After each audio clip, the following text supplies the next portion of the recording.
When I look back during my school days, probably Thomas Edison was the greatest inventor who ever lived. Teachers and coaches were constantly praising Thomas Edison. They wanted us to take him as a role model because he dedicated himself to great achievements. There is no argument that he created some of the most spectacular technology the world has ever seen. He certainly did hold more than 1,000 patents. Did he really invent the light bulb? Well, let's have a look at a few things and then you can make up your mind if he really deserves the credit. Edison gets credit for the fluoroscope. This was a device which first made X-rays possible. Needless to say, the use of X-rays has been a huge boon to medical science. The distribution of these devices added to Thomas Edison's growing wealth.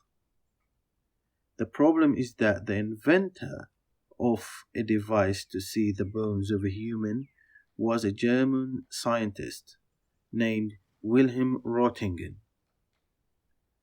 He took an X-ray of his wife's hand several years prior to Edison's fluoroscope. If people confuse this mistaken time gap, Edison was more than happy not to correct the error and essentially padded his bank account at someone else's expense.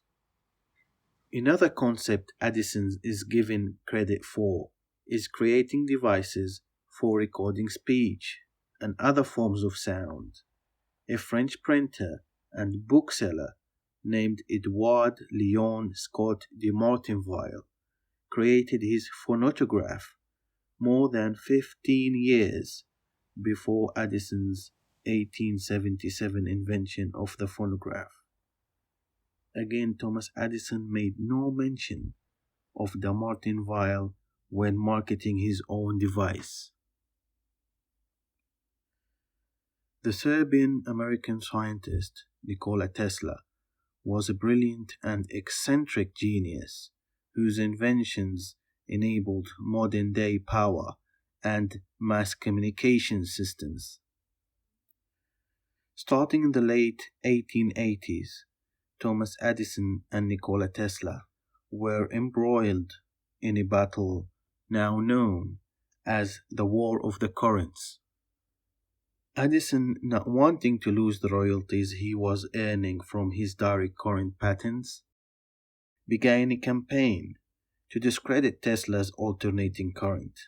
He spread misinformation, saying that alternating current was more dangerous, even going so far as to publicly electrocute stray animals using alternating current to prove his point. Look how far he went with this. Here, Edison electrocuted an elephant to prove his point. The most nefarious story about Edison involves the invention of motion pictures.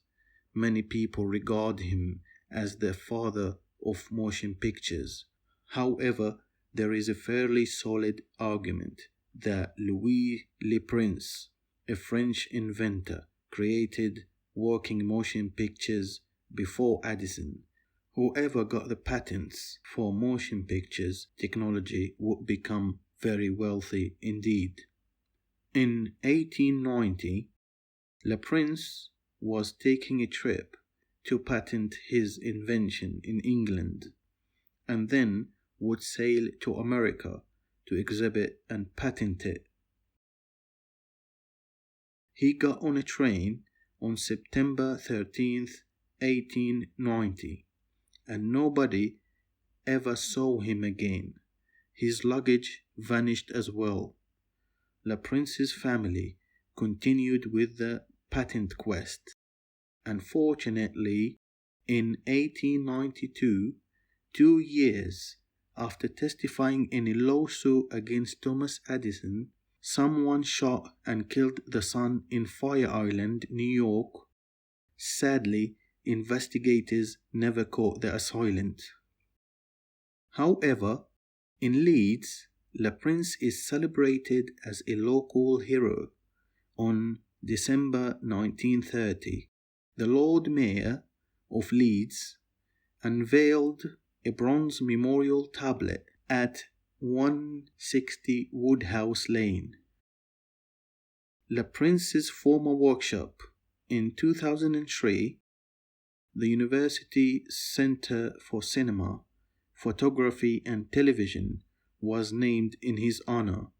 Le Prince's workshop in Woodhouse Lane was, until recently, the site of the BBC in Leeds and is now part of the Leeds Beckett University Broadcasting Place complex.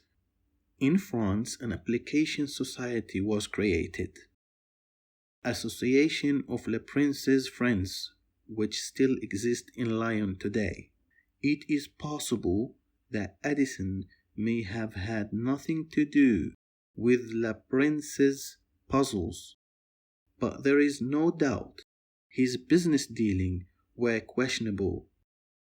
One story goes that when filmmaker Georges Méliès' masterpiece, A Trip to the Moon, was spreading like wildfire throughout London, Edison obtained a copy from a shady theatre owner. Thomas Edison then made numerous copies and took them back to America with him. He showed the pirated film across the USA and reaped huge amounts of money by showing the film. Méliès didn't get a cent from these showings. When Méliès finally arrived in America to show the film, at a great personal cost, everybody had already seen it. This caused Méliès an enormous financial loss that may have directly led to his infamous bankruptcy.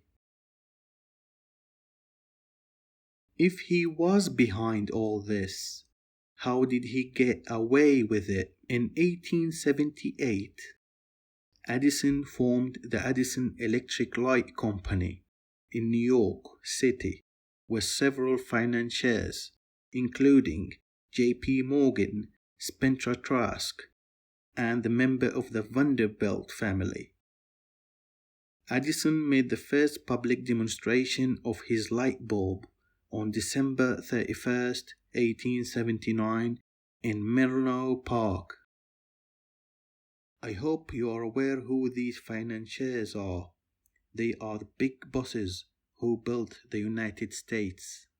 For those who don't know the level of power these financiers own, look at this. John Morgan was an American financier and banker who dominated corporate finance on Wall Street throughout the Gilded Age. As the head of the banking firm that ultimately became known as J.P. Morgan and Company, he was a driving force behind the wave of industrial consolidation in the United States, spanning the late 19th and early 20th centuries.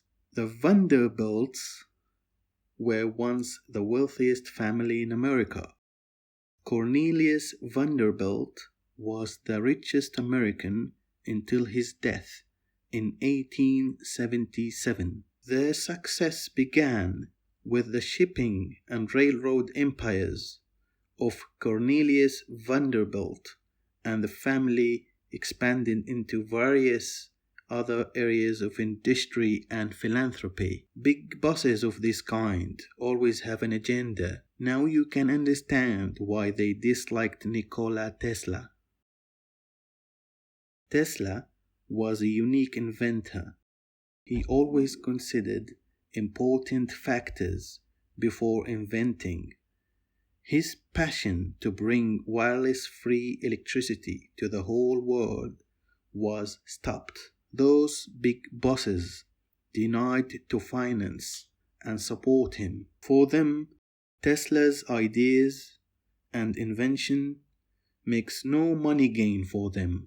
Another factor which he also considered is the environment. He created the first electric car which was charging itself. Thinking about this today, it is much more advanced of today's technology. JP Morgan asked Tesla, if this car doesn't have a meter on it, then we don't want it. There is a fair argument that Edison had a special relationship with those powerful, wealthy people. It was a business relationship that both parties benefit from. Edison serves their agenda. It seems he was employed, not only financed by them. Edison was getting help, searching and stealing inventions, so those powerful, wealthy people can build their future empire.